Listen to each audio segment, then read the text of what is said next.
we did some renovations on the inside for our employees so they can have a better working environment. We got some new carpeting, new paint, new countertops, opened it up a little bit, so just in case we might need another person to come down.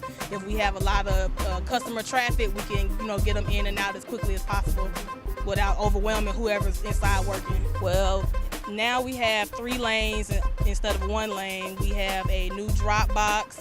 We have like the open and close signs. They're like LED now, so people can better see where they can go to make the payment.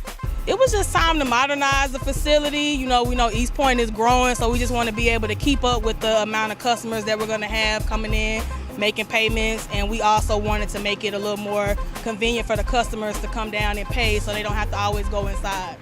A lot of people, they like what we've done with the inside and the outside. They like being able to just quickly drop off a payment instead of having to wait in line. So we're getting a lot of good reviews about it from the customers.